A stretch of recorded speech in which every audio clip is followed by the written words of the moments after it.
자, 제가 기타 페달을 만들질 않습니까? 요걸 이제 판매를 해보고 싶어서 이것저것 알아봤던 과정을 나눠보려고 합니다. 많은 분들이 이제 알고 계신데 국내에서 판매하려면 적합성 평가 문제가 생깁니다. KC 인증이라고 하죠. 오디오 신호의 발생, 입력, 저장, 재생, 검색, 송신, 수신, 증폭, 처리, 스위칭, 제어를 주기능으로 하는 기기는 멀티미디어 기기 중 오디오 프로세서다. 그래서 적합성 평가를 받아야 된다라는 말을 들었습니다. 그래서 이 적합성 평가를 어떻게 받아야 되나 또 알아보다가 기가 막힌 걸 또 알아냈습니다. 먼저 필수로 좀 알아야 되는 용어가 있는데요. 적합성 평가는 전자제품을 판매하기 전에 전자파 관련 기준에 맞는지 확인하는 제도예요. 흔히 KC 인증이라고 하는데 그 안에 적합 등록과 자기 적합 확인 같은 절차가 또 있어요. 적합 등록은 정해진 절차에 따라 시험을 받고 등록하는 방식이고요. 자기 적합 확인은 제가 알아서 테스트를 해서 결과서를 가지고 있는 걸로 아니면 시험 기관에서 테스트한 성적서를 받아서 국립전파연구원에 자기 적합 확인을 선언하고 공개하는 그런 제도예요. 너네가 알아서 좀 시험 받고 너네가 공개하고 너네가 업로드해서 책임져라. 일이 너무 많으니까 이런 거 아주 좋은 제도라고 생각을 합니다. 물론 저 같은 소규모 공방은 자기 적합 확인을 할 수 있는 장비를 가지고 있는 거는 말도 안 되는 일이죠. 간소화 시험, 오늘의 실질적인 내용이죠. USB 또는 건전지로 전원을 받는 제품은 이 적합성 평가를 풀세트로 받는 대신에 일부만 받는 거예요. 그럼 비용이랑 기간이 좀 많이 짧아지겠죠?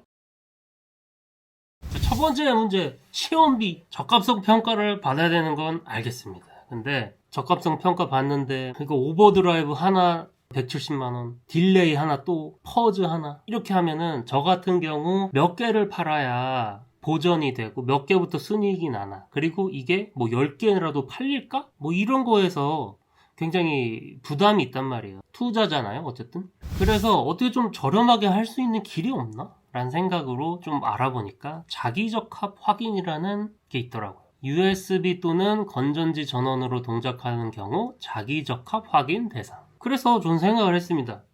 여기다가 USB-C를 달으면 간소화 시험을 받을 수 있나? 시험비를 대폭 저렴하게 할 수 있는데 왜? 여기 DC 9V 들어가고 이런 거 USB 요새 다 파워 딜리버리 PD 충전기로 받아서 5V, 9V, 12V, 18V, 20V 막 다 쏘잖아요. 그 저는 이게 이해가 안 되는 거죠. 아니 USB도 20V가 되는데 간소화를 받을 수 있고 기타 페달은 9V지만 이 잭 때문에 풀 테스트를 받아야 된다. 이게 너무 이상한 거죠. 그러니까 이 전동 드라이버 USB 포트거든요. USB가 돼 있으면 이건 간소화 시험을 볼 수 있고 이게 배럴 잭이다. 이게 이런 걸로 돼 있었다? 풀 테스트를 받아야 되는 거죠. 법이 못 따라가고 있는 거죠. 실제로 USB-C 핀으로 이 설계를 해서 적합성 평가를 받아서 요새는 USB-C로 쓰세요 이렇게 할까도 생각해봐서 알아봤는데 재밌는 게 뭔지 알아요? USB-C라도 오디오 프로세서 그러니까 멀티미디어 기기는 자기적합 확인은 되는데 간소화 시험은 안 돼요. 다 되는데 멀티미디어 기기만 안 되는 거예요. 그러니까 멀티미디어가 파목이거든요. 생활가전, 전기, 전동 공구, 조명기기, 디지털 기기 뭐 이렇게는 적합 등록을 하는 것보다 거의 뭐 반값 정도 싸거든요. 근데 멀티미디어 기기는 안 된다. 왜 안 될까? 그래서 결국 USB-C로 바꿔도 할 수가 없는 상황인 거죠. 오디오 프로세서니까. 그러면 이제 여기서 문제예요. 오케이. 자기적합 등록은 되는데 간소화 시험은 안 돼. 너는 멀티미디어 기기니까. 풀테스트를 받아. 그냥 풀테스트 받아서 적합 등록하거나 풀테스트를 받아서 내가 자기적합 확인을 하거나 비용이 똑같죠? 실효성이 없는 거죠. 그래서 제가 검색을 해봤어요.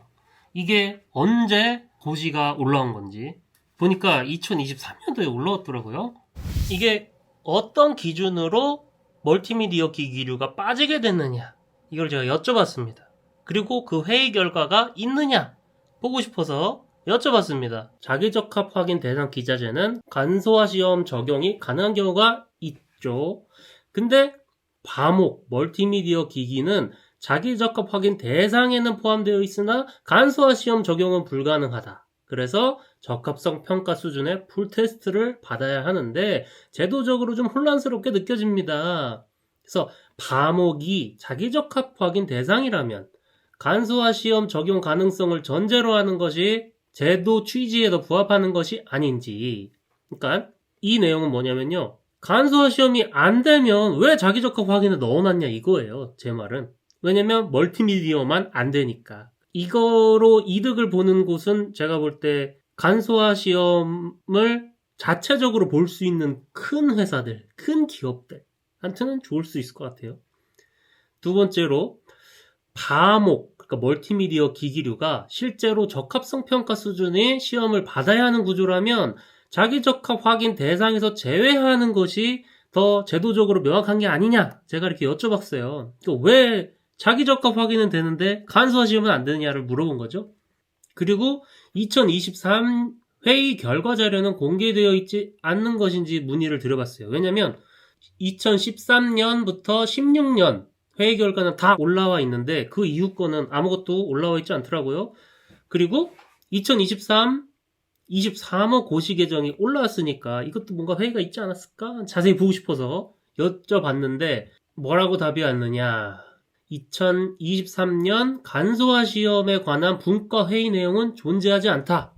그리고 다른 회의 자료 공개는 공정한 업무 처리를 위한 의사결정 과정 사항으로 비공개됨을 양해 바랍니다.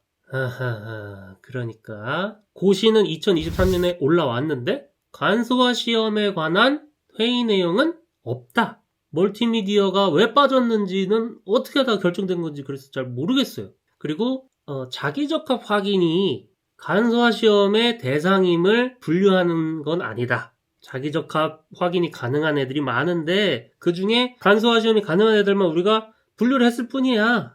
근데 그게 과목 멀티미디어 기기라는 거죠. 멀티미디어 기기류가 엄청 포괄적이에요. 대표적으로 정보기기류, 데스크탑, 노트북, 태블릿, 프린터, 모니터, 키보드, 마우스, 웹캠, 포스 단말기, 바코드 스캐너, 방송 수신 기기류, TV 수신기, 라디오 수신기, 위성방송 수신기, 오디오 기기류, 우리가 하는 기타, 페달부터 앰프 내장 스피커, 오디오 앰프, 오디오 레코더, 악기, 홈시어터, 이퀄라이저, 비디오 기기류, 디카, 캠코더, 액션캠, CCTV, 비디오 플레이어, 비디오 폰, 그리고 응용 기기류들, 전자사전, 이북 리더기, 전자번역기, 전자계산기, 복합기능 전자시계, 전자학습기, 게임 콘솔, 게임 패드, 엔터테인먼트 기기류, 무대 조명 제어기, 마이크 시스템, 방송용 카메라. 너무 넓다는 거예요.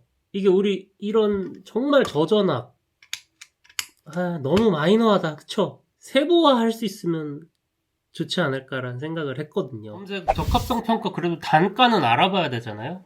그래서 좀 알아봤는데 자꾸 클럭 수가 어떠냐요.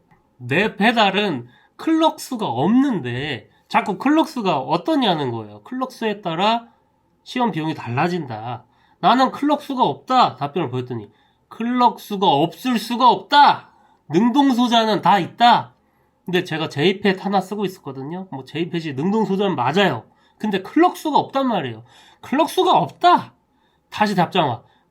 클럭 수가 없을 수가 없다. 이러다가 그냥 저클럭으로 가격을 알아봤는데 170이었나 그랬거든요. 클럭 수에 따라 테스트 비용이 달라지거든요. 그럼 여기서도 또 억울한 거지. 고클럭 더 비싸요. 저클럭 좀 더 싸. 근데 내 건 클럭이 없어. 그러면은 더 싸도 돼. 아예 그거 테스트를 안 봐도 되는 거 아닌가요? 클럭이 없음을 클럭 테스트로 증명을 해야 되나? MCU 들어가면은 당연히 받아야겠죠. 그래서 저는 이게 좀 아쉬운 거죠. 이런 시장도 있고 이런 제작자도 있을 수 있는데 발전을 하고 만들어지기가 어려운 환경이라고 생각을 해요. 그러니까 모디 장사도 못 하잖아요. 킬리, 아날로그맨, JHS 다 모디 하다가 유명해지고 자기 페달 낼 거 내고 우리 내 컨텐츠 볼륨 페달 어니볼 사가지고 액티브 모디 해가지고 판다? 바로 걸립니다.